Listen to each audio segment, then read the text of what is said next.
All right, welcome to the Uncle Junior Network. Today's show, we're gonna be have Victor on here, and we also gonna have Thomas. What, man? Okay. Good intro. I like how you did that. And first of all, I'm just gonna have them introduce themselves, and then we get into some conversations. Yes, sir. Oh, I guess it's on me. Yeah, so, hey, I'm Victor Vincent. I'm a veteran of the U.S. Army for 12 years and 7 months.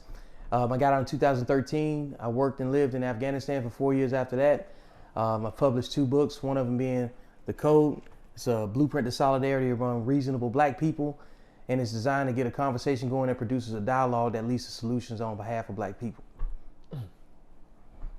Dr. Thomas Rashad Easley, author of My Heart for Diversity, originally from Birmingham, Alabama. Roll Tide. Roll Tide, that's right. Crimson all the way, right? I'm a forester, I'm a geneticist, and I'm an educator. I'm also an activist. I'm a hip hop artist and a CEO. So it's interesting, time to have this conversation. Yeah. With the brothers. So yeah, happy to be here. Yeah. So I've known both of these men.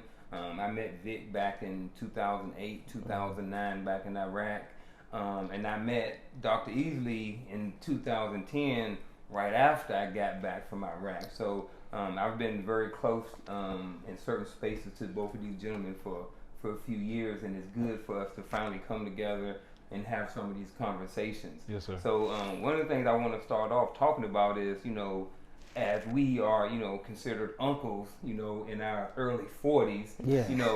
We need to start Crazy. being able to give some of this information back that we've learned and that we've experienced throughout these years, and let's, and to be able to share some of that light and some of this information with some of our younger males, just based off of some of the things that you've learned in your life with the military and being an entrepreneur and different things like that.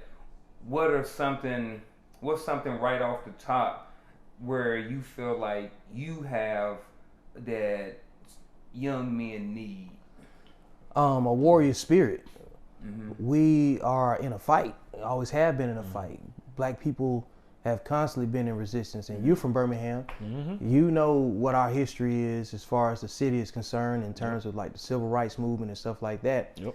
I think it's kind of a disservice that people don't pick up the same type of energy and feel a fabric obligation. You know what I'm saying?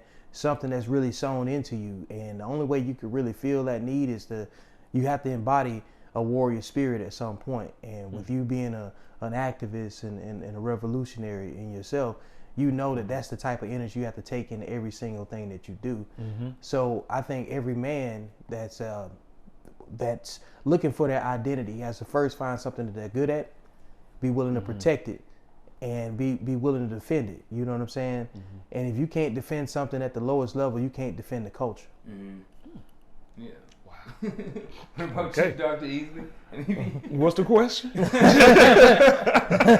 the question just pretty much, as you've been, the platform is to help, young men navigate life. So what's a topic of conversation that you have on a regular basis, or that you feel like that we need to have when it comes to supporting our young men right now? Being able to communicate multiple ways, being able to articulate your vision of what you want to do. I also forgot to mention that I'm a former pastor too, so I do believe like having a connection with the Most High. Some may say Jesus, some may God, some may say Allah, Krishna, Buddha. It's a number of them. They all technically actually do the same thing, coming from someone who studied most of them. But there is something bigger than us, if you believe that, and I do. And so I do think that when you understand that you're a small peg in a bigger plan, the other thing that they should have is humility, because no one makes it on their own, and we all impact each other, especially those that we come in contact, those we come in contact with. So, I actually agree. Okay, Yeah. Like having a warrior spirit, but because it's not a but, and know how to manage yourself, because I think that's the other challenge going on, like today, is that a lot of folks need help with how to take care of themselves and mature and grow. And I think that that's probably something that a lot of our brothers don't have, especially if either fathers are not at home, you know, or if they're not, you know, in an academic environment where they're supported or something like that. So that's what I think. Yeah. I mean, warrior spirit and communication, those are really good things. You know, as you know, we're in our 40s, and you know, communication was a lot different for us. You know, in the 90s, we grew up with it. You know what I mean? Communication. You know, like right now, you know, we got cameras set up in here, and I remember, you know, when we wanted to listen to music. Well, now we just go to our phones. We plug in exactly what we want and it pops up. Without wires. Remember, we had the tape player. We had to wait for the CDs, record. Hit the record button, make sure the mic right there. Hope that at the end, the DJ don't cut the song off. Yeah, or don't talk over it. Don't talk over it. We would have had a hard time with Funk Flex in the 80s, man. Man, we did. I did have some Funk Flex back in the day. But nah, I'm talking about, you know, he looking at the dude while he freestyling and he interrupt him anyway. Yeah. Then he looking in the camera talking crazy. Bars. Like when you talk about a warrior spirit, I mean a warrior spirit. You know, we were at a football game yesterday. Last night was at a local high school football game, and one of the things that you talked about was, you know, the young men didn't seem to have a lot of a sense of urgency. Yeah. You know what I mean? I was watching the play clock. They taking their time to get the call in, to get set. I'm like, y'all don't want to win. And the other team can see that. The other team can see that there's a chance, you know what I'm saying, that they can win the game. Body language. That goes back to the communication piece.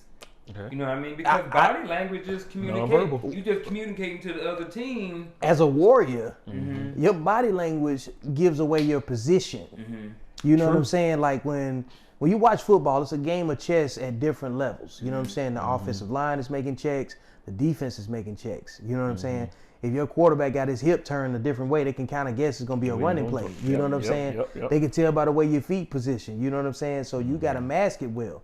That's why, like, even when we were watching that game, the reason I was fussing so much about them getting set is because if you set sometime between 7 and 12 seconds, the defense don't have to adjust. They know what you're going to do. They know you're going to snap the ball. You lost the initiative. But if you know your first 3 plays and you set at 30 seconds, they got to second guess. They got to question whether or not they got the leverage in the situation. You see what I'm saying?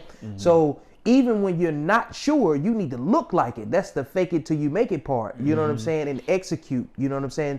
If you got to check down and get out of something that's simple to do, at least make progress going forward. But don't give them a reason to push you backwards because you're not set. You're not ready. You know what I'm saying? So, like, the thing is that we have to hurry up and get into some sort of protective formation and manage our resources better. And our resources aren't necessarily what's just in our bank account. It's the type of dialogue that you have that allows you to leverage your resources the right way. The conversation you have here, you take somewhere else and you take with somebody else, then it sparks something in them. If you're useful. If you're not useful, nobody's listening. Gotta have some value. You got to be useful every day, man. You know what I'm saying? And that's one of the things that I always say. If you want somebody to recognize your talent, you got to find a way to be useful. True. Yeah. Wisdom. Wow. You know, I'm over here. I'm taking in wisdom. You know, right now. I mean,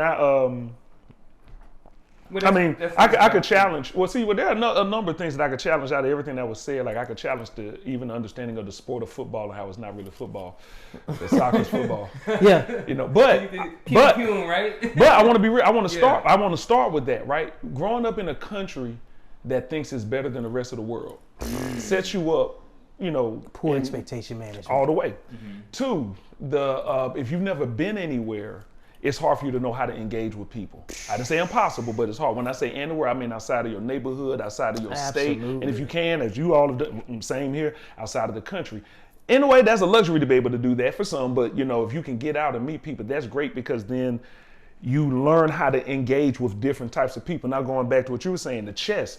I think that's one of the things that young men need is because you're always evolving. Strategy. You're going to be a lifelong learner until you stop exhaling. Not inhaling, exhaling. So that means to me, that's why I say humility. A warrior is brilliant. If you only think about martial law and martial arts, the warriors usually were the smartest people. Because they knew when to fight, they knew when not to. They knew how to set people up so that you wouldn't have to work as hard. And if they were ready to fight, they were ready to die because they know what they're about to give up. Yeah. My thing, I want to ask any young person, man in particular, can you handle the consequences of your actions? See, so that's a question to think about. If you're going to do something stupid, can you be smart about it? 3, think about the end in mind and where do you want to end up? So it's a challenge growing up in a culture where we're forced to do a lot of things before 18. If we were in Africa, it wouldn't be that way. If we were in other parts of the world, it wouldn't be that way. So we live in a nation, for me, that's the antithesis of who we are blood-wise in many ways. And also, if you're black, you're probably black and indigenous if you went to the United States. Or the divided states is what I like to say now. And so that means you have these other parts of you. And so if you don't go to a place that knows how to edify that, you might be lost. Oh, absolutely. You know what I'm saying? So that's it.